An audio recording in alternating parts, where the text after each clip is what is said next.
है। मैं आपके साथ फरहान नाज। महाजनता को मैं रिक्वेस्ट करता हूँ सर, अभी 5 बार जनता का सेवा में बहुत अच्छी तरफ हम काम किए हैं। सभी हालत में जनता का साथ हम मिल चलता है आया है अभी तक। अभी मैं महाजनता को मैं रिक्वेस्ट करूँगा, अभी एक बार आप सेवा के लिए काम दो। एक बार आप रिक्वेस्ट कर रहे हैं कि रिक्वेस्ट एक बार आपको चांस हाँ दें। सर अभी डेवलपमेंट के लिए आप वोट मांगेंगे? नहीं, अभी डेवलपमेंट तो बहुत हुआ सर। अभी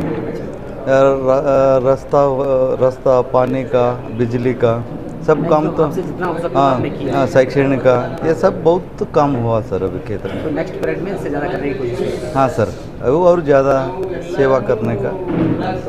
थैंक यू। 2023ನೇ ಲೋಕಸಭಾ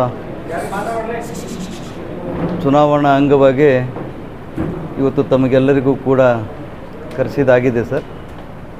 ತಾವು ಬಂದು ಸಹಕಾರ ಮಾಡಿದ್ದಕ್ಕೆ ಇನ್ನೊಮ್ಮೆ ಅಭಿನಂದನೆಗಳನ್ನು ಸಲ್ಲಿಸಿ, ಇವತ್ತು ನಾನು ನಾಗಠಾಣ್ ಮತಕ್ಷೇತ್ರದ ಮೀಸಲು ಕ್ಷೇತ್ರದ JDS ಪಕ್ಷದ ಅಭ್ಯರ್ಥಿ ದೇವಾನಂದ್ ಫುಲ್ಸಿಂಗ್ ಚೌಹಾಣ್.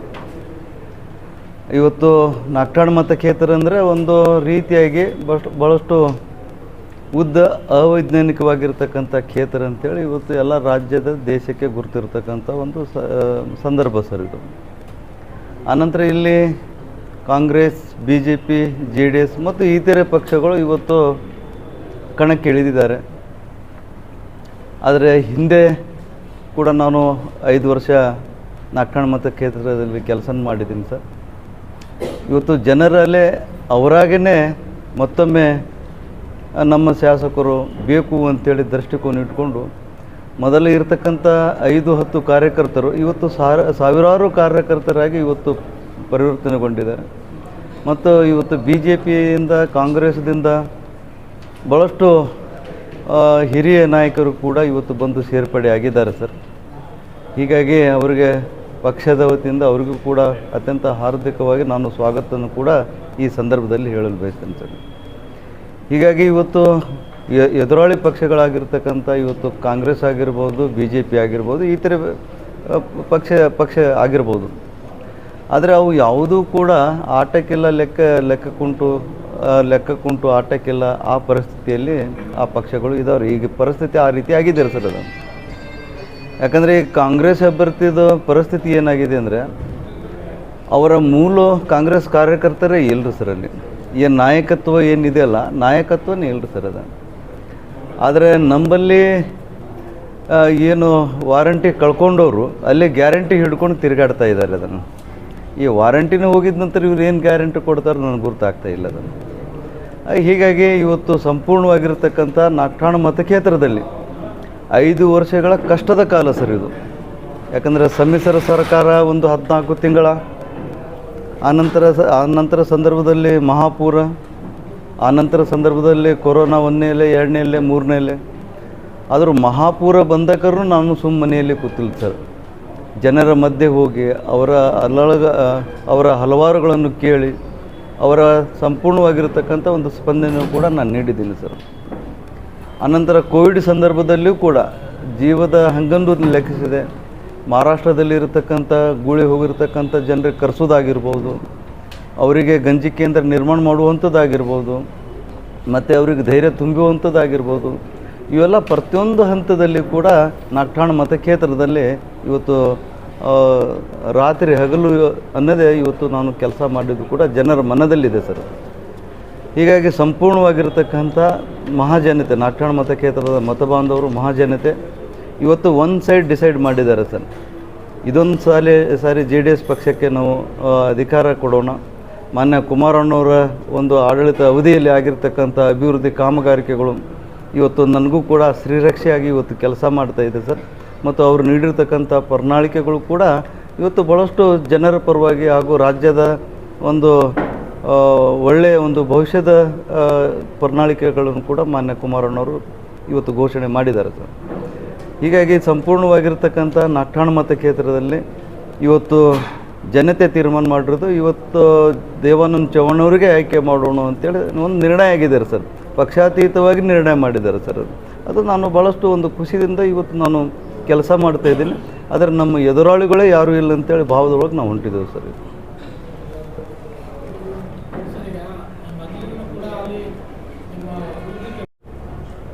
ಸರ್, ಆಡಳಿತ ಪಕ್ಷದವರು ಭಾಳಷ್ಟು ಹಿಂಸೆಗಳನ್ನು ಕೂಡ ಮಾಡಿದ್ದಾರೆ ಸರ್ ಅಲ್ಲಿ. ಮತ್ತು ಬಂದಿರತಕ್ಕಂಥ ಸಮ್ಮಿಶ್ರ ಸರ್ಕಾರದಲ್ಲಿ ನಾವೇನು ಬಜೆಟನ್ನು ತಂದಿದ್ದೇವೆ ನಾಗಠಾಣ ಮತಕ್ಷೇತ್ರದ ಒಂದು ಡೆವಲಪ್ಮೆಂಟ್ ಅಭಿವೃದ್ಧಿಗೋಸ್ಕರ ಸಂಪೂರ್ಣವಾಗಿ ತಡೆ ಹಿಡಿತಿರೋದನ್ನು. ಮತ್ತು ನಾವು ಯಾವ ಅನುದಾನ ನಮಗೆ ಬರಬೇಕಾಗಿರೋದನ್ನು ಅದನ್ನು ಅಡಗಾಲು ಕೂಡ ಹಾಕಿದ್ರು ಸರ್. ಅದನ್ನು ಆದರೂ ಕೂಡ ನಾವು ಹಿಂದೆ ಬಿದ್ದಿಲ್ಲ ಸರ್. ಅದಕ್ಕೆ ಬೇರೆ ಕ್ಷೇತ್ರಕ್ಕೆ ನೋಡಿದರೆ ನಮ್ಮ ಕ್ಷೇತ್ರ ಅತ್ಯಂತ ಹೆಚ್ಚಿನ ಒಂದು ಕಾಮಗಾರಿಕೆಗಳು ಮಾಡಿರ್ತಕ್ಕಂಥದ್ದು ಒಂದು ತಾವು ತಿರುಗಾಡಿರ್ಬೇಕು ಸರ್. ರಸ್ತೆಗಳು ಆಗಿರ್ಬೋದು, ನೀರಿನ ಸೌಲಭ್ಯಗಳು ಆಗಿರ್ಬೋದು, ವಿದ್ಯುತ್ಕರಣದಾಗಿರ್ಬೋದು, ಹೆಚ್ಚಿನ ಕೆಲಸನೂ ಕೂಡ ನಾವು ಮಾಡಿದ್ದು ನನಗೆ ಆತ್ಮತೃಪ್ತಿ ಇದೆ ಸರ್. ಸಾವಿರಾರು ಕೋಟಿ ತಂದಿದ್ದೆ ಸರ್. 1-2 ಅಲ್ಲ, ಸಾವಿರಾರು ಕೋಟಿ ಸರ್. ನಿರ್ದಿಷ್ಟವಾಗಿ ಈಗ ಹೇಳೋಕ್ಕಾಗಂಗಿಲ್ಲ ಸರ್. ಯಾಕಂದರೆ ನೀವು ಲಾಸ್ಟ್ ಟೈಮ್ ಎಲ್ಲ ಪ್ರೆಸ್ ಮೀಟ್ನಲ್ಲಿ ಬುಕ್ಲೆಟ್ ಸಮೇತ ನಿಮ್ಮ ಮುಂದೆ ನೀಡಿದ್ದೀನಿ. ಅದನ್ನು ಎಷ್ಟು ಬಂತು ಎಷ್ಟು ಹೋತು ಆ ಬುಕ್ಲೆಟ್ ಪ್ರಿಂಟ್ ಮಾಡಿ ನಿಮ್ಮ ಕೈಯಾಗಿ ಕೊಟ್ಟಿದ್ದೀನಿ ಸರ್. ಆ ಪ್ರಶ್ನೆ ಈಗ ಅವಶ್ಯಕತೆ ಇಲ್ಲ ಅಂತ ಅನ್ಕೋತೀನಿ ಸರ್. ಈಗ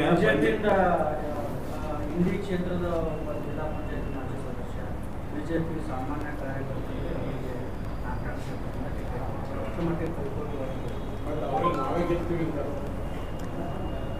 ಸಾಹೇಬ್ರ, ಈಗ ಬಿ ಜೆ ಪಿ ಕ್ಯಾಂಡಿಡೇಟ್ ಬಗ್ಗೆ ಹೇಳೋದಕ್ಕಿಂತ ಬಿ ಜೆ ಪಿ ಪಕ್ಷದ ಬಗ್ಗೆ ನಾವು ಮಾತಾಡ್ತಿದ್ದೆ. ಕ್ಯಾಂಡಿಡೇಟಿಗೆ ಅವ್ರಿಗೆ ಹಳ್ಳಿಗಳೇ ಗುರುತಿಲ್ಲ ಸರ್. ಅವರಿಗೆ ಹೋಗಿ ಮಹಾರಾಷ್ಟ್ರ ಬಾರ್ಡ್ರ್ ನಂದೂರಕ್ಕೆ ಹೋಗಿ ಪ್ರಚಾರ ಮಾಡ್ತಾಯಿದ್ದಾರೆ ಸರ್. ಅವ್ರಿಗೆ ಯಾಕೆ ಹಳ್ಳಿಗಳ ಒಂದು ಮಾಹಿತಿ ಇರಲಾರ್ದಕ್ಕೆ ಅಭ್ಯರ್ಥಿಯನ್ನು ನೀವು ಅಲ್ಲಿ ಆಯ್ಕೆ ಮಾಡಿದರೆ, ಕಾರ್ಯಕರ್ತರನ್ನು ಮಾಡಿದರೆ, ಆ ಕಾರ್ಯಕರ್ತರಿಗೆ ಗುರುತಿರ್ಲಾರ್ದಂಥ ಕ್ಷೇತ್ರಕ್ಕೆ ಹೋಗಿ ಮಹಾರಾಷ್ಟ್ರ ಹೋಗಿ ಪ್ರಚಾರ ಮಾಡಿದರೆ ಏನು ಆಯ್ಕೆ ಆಗ್ತಾರೆ ಸರ್ ಅವರು? ನಂದೂರ್ ಮಹಾರಾಷ್ಟ್ರ ಬಾರ್ಡರ್ ನಂದೂರ್ಗೆ ಹೋಗಿ ಪ್ರಚಾರ ಮಾಡತ್ತಾರೆ ಸರ್. ಅದು ನಂದೂರ್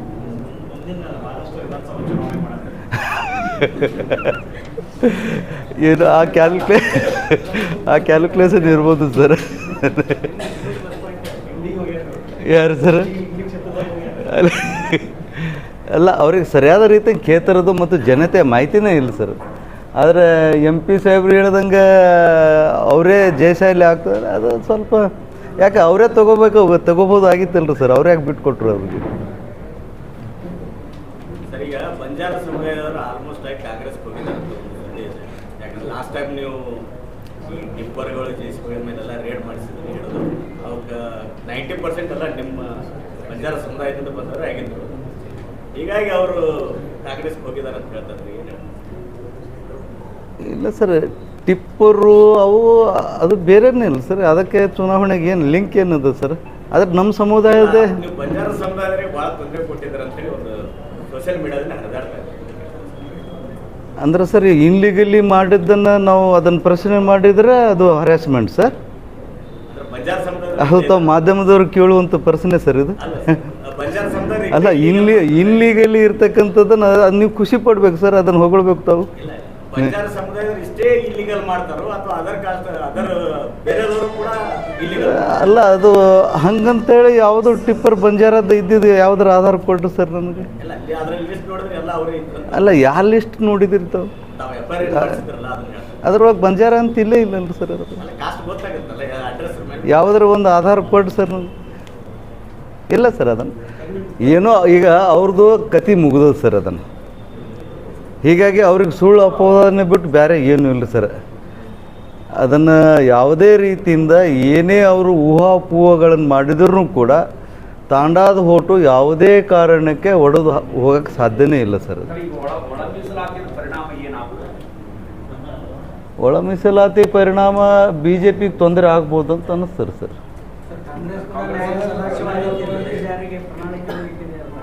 ಯಾವ ಸರ್?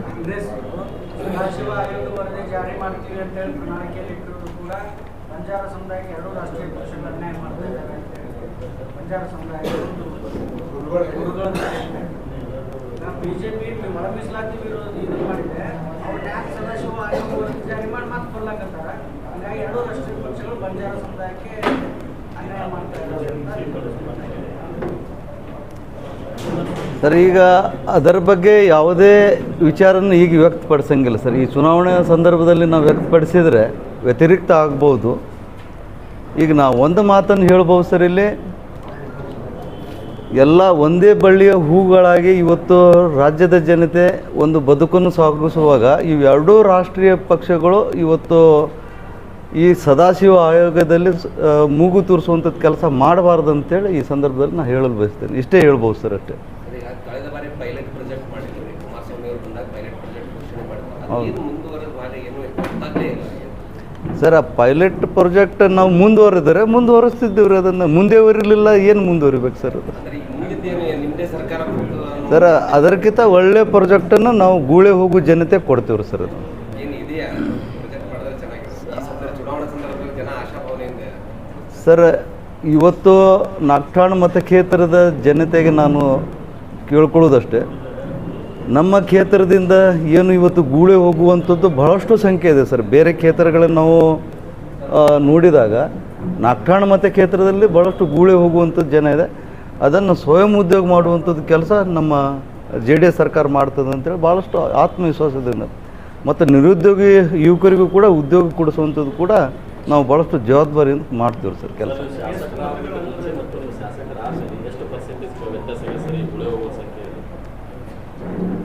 ಸರ್, ಗೂಳೆ ಹೋಗೋದು ಇದ್ದೇ ಇದೆ ಸರ್. ಪರ್ಸೆಂಟೇಜ್ ಕಡಿಮೆ ಅಂತೂ ಆಗಿಲ್ಲ ರೀ, ಇನ್ನು ಹೆಚ್ಚಿಗೆ ಆಗಿದೆ ಹೊರತಾಗಿ ಕಡಿಮೆ ಆಗಿಲ್ಲ ಸರ್. ಸರ್, ಇಲ್ಲಿ ಉದ್ಯೋಗ ಸೃಷ್ಟಿ ಇಲ್ಲ ಸರ್. ಇಲ್ಲಿ ನಮ್ಮ ಜಿಲ್ಲೆಯಲ್ಲಿ ಫ್ಯಾಕ್ಟ್ರಿಗಳು ಇಲ್ಲ ಸರ್, ನೀರಾವರಿ ಸೌಲಭ್ಯಗಳು ಸಮರ್ಪಕವಾಗಿ ಇಲ್ಲ ರೀ. ಅದನ್ನು ಹಿಂಗೆ ಸಾಕಷ್ಟು ಒಂದು ಕಾರಣಗಳು. ಉದ್ಯೋಗ ಇದ್ದರೆ ಗುಳೆ ಯಾಕೆ ಹೋಗ್ಬೇಕು ಸರ್? ಹೌದು ಸರ್, ಅದನ್ನೇ ಪೈಲಟ್ ಪ್ರಾಜೆಕ್ಟ್ ಸರ್ ಕೇಳಿದ್ರಿ ಸರ್. ಅದನ್ನೇ ಮುಂದುವರಿಸುವಂಥದ್ದು.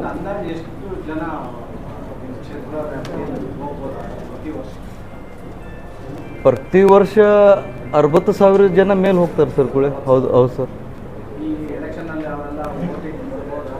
ಬರ್ತಾರೆ ಸರ್, ಬಂದು ವೋಟಿಂಗ್ ಮಾಡ್ತಾರೆ ಸರ್. ಪ್ರತಿ ವರ್ಷ ಬಂದು ಹೋಗ್ತಾರೆ, ಈ ವರ್ಷವೂ ಬರ್ತಾರೆ ಸರ್. ಗೂಳೆ ಹೋದವರು ಸಂಪೂರ್ಣವಾಗಿ ಬಂದು ಮತದಾನ ಮಾಡ್ತಾರೆ ಸರ್.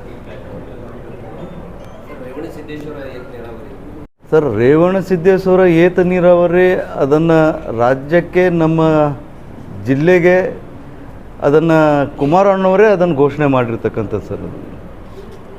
ಬೆಳಗಾವಿ ಅಧಿವೇಶನದಲ್ಲಿ 250 ಕೋಟಿಗಳ ರೇವಣಸಿದ್ದೇಶ್ವರ ಒಂದು ಪ್ರಾಜೆಕ್ಟಕ್ಕೆ ಅವರು ಅನುದಾನ ಸಮೇತ ಅದನ್ನು ಚಾಲನೆ ನೀಡಿದರು.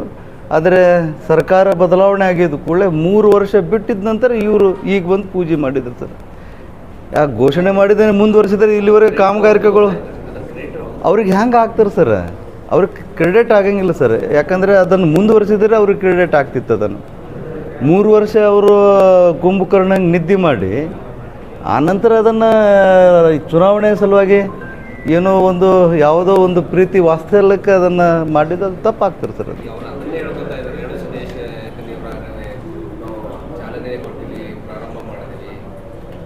ಅದನ್ನೇ ನಾ ಕೇಳ್ತಾ ಇದ್ರು ಸರ್. 3 ವರ್ಷ ಇವ್ರೇನು ಮಕ್ಕೊಂಡಿದ್ದಾರೆ ಅಂತೇಳಿ ಸರ್.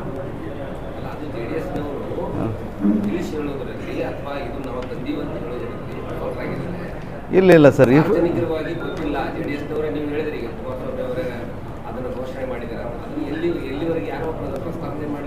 ಸರ್ ಎಲ್ಲ ಈಗ ಕುಮಾರಣ್ಣವರು ಬಂದಕರು ಅವರು ಕೂಡ ಹೇಳಿದ್ದಾರೆ ಸರ್.